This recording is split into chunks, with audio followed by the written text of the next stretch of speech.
শুধু মাইকের সামনে সুন্দর আখলাক, এটা কিন্তু আখলাকের বহির্প্রকাশ না। যেমন তার শাশুড়ির একটা বক্তব্যে তার শাশুড়ি বলেছে যে সে নামাজের ক্ষেত্রে একেবারে বেখবর। আল্লাহর কসম সে নামাজ পড়ে না। আমি অবাক হয়ে যাই, মাগরিবের রক্ত সে দিয়ে টান টান হয়ে ঘুমাইতেছে, কি ব্যাপার। তারপরে সেই এশা রক্ত ওইটা তিন রক্ত 4 রক্ত করবো, কোনদিন আবার ফজরের রক্ত ওইটা 3 রক্ত 4 রক্ত করবো। সারা দিন কুমিরের মতো ঘুমাইবো, সারা রাত্রি মোবাইল নিয়ে বসে থাকবো, আর আমার মেয়ের সাথে খেউ খেউ গেউ গেউ করবো, অমুকরে ভালোবাসি, তমুকরে ভালোবাসি, তুমি একটু আমাকে বিয়ে করায় দাও, তুমি আমাকে একটু বিয়ে করায় দাও।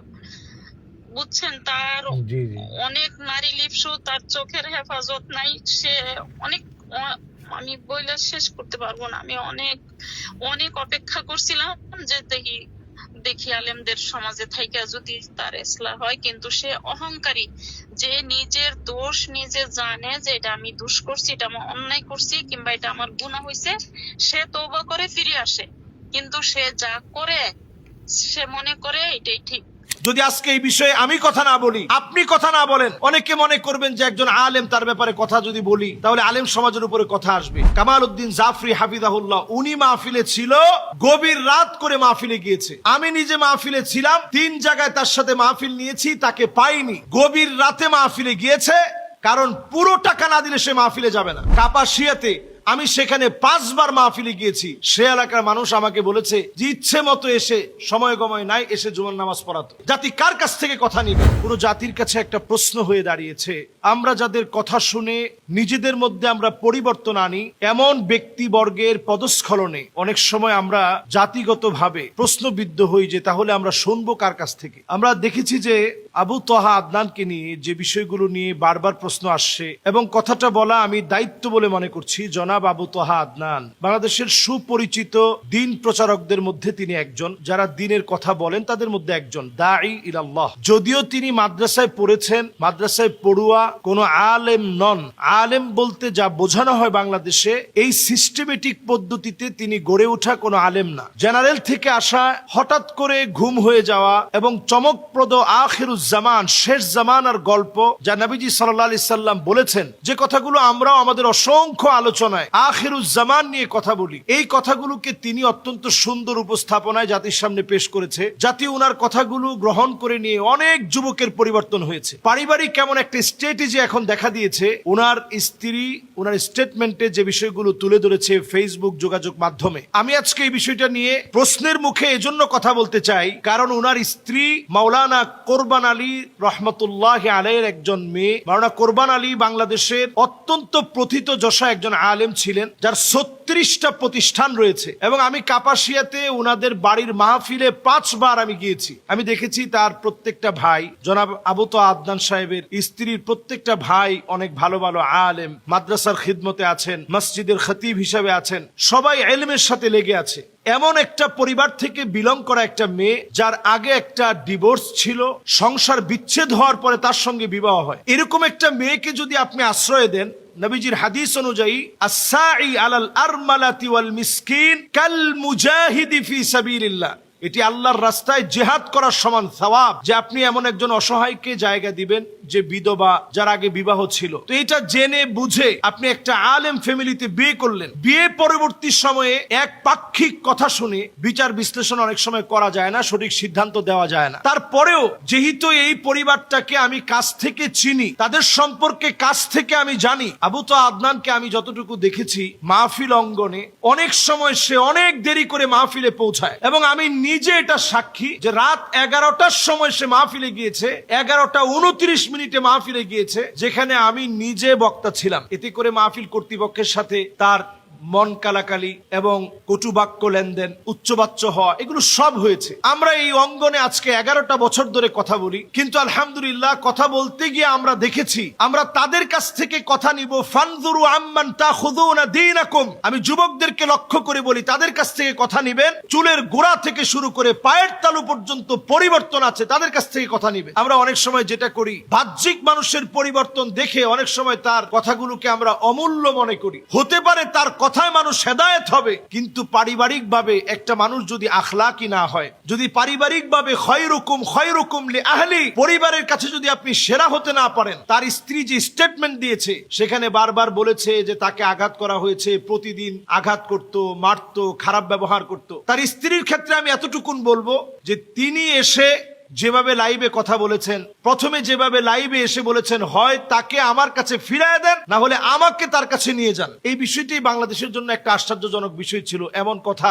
স্বাভাবিকভাবে কোনো আলেমের স্ত্রী এতটা সাহস নিয়ে বলতে পারে নাই। তো আমি নিজের চোখে দেখেছি আবু তো আদনান সাহেব এই স্ত্রীর প্রশংসা অনেক মাহফিলে করছেন, যেটা খোলামেলা এরকম প্রশংসা সচরাচর আলেমরা করতে এটা গায়রত মনে করে, আত্মমর্যাদায় লাগে, এরকম মনে করে নিজের স্ত্রীর কথা, ঘরের কথা তেমন আলোচনায় আনে না। কিন্তু আবু তো আদনান সাহেব তিনি বলছেন, আল্লাহ আমার স্ত্রীকে হায়াত দারাজ করুক, সে যে এইভাবে বলছে যে সে আমার মতো একেবারে সাধারণ, আমি যেভাবে সাধারণ আমার স্বামীও সাধারণ, এই শক্ত কথাগুলোর কারণে বাংলাদেশের ভিতরে ফেস দ্য পিপলকে ঘিরে এই লাইভের পরে একটা আলোড়ন সৃষ্টি হয়েছিল এবং তাকে গুম করার পরেও ছেড়ে দিতে বাধ্য হয়েছে। তো এখানে কিন্তু এই নারীর অনেক অবদান ছিল। 5টা বছর যে নারী সহ্য করে ডিভোর্সের পরে স্বাভাবিক যে নারীরা বাংলাদেশে ঘর সংসার আবার নতুন করে সাজায়, তারা চেষ্টা করে যে সবর করতে হবে, তারপরেও যেন এই সংসারটা ভেঙে না যায়। সব সবর করার পরেও মুফতি আব্দুল মালিক হাফিজাহুল্লাহ তিনি পর্যন্ত বলছেন যে ঠিক আছে, তোমরা অন্তত কাদা ছোড়াছুড়িটা বন্ধ রাখো। তো আমরা এখন যেটা দেখছি ফেসবুকে প্রতিনিয়ত হয়তো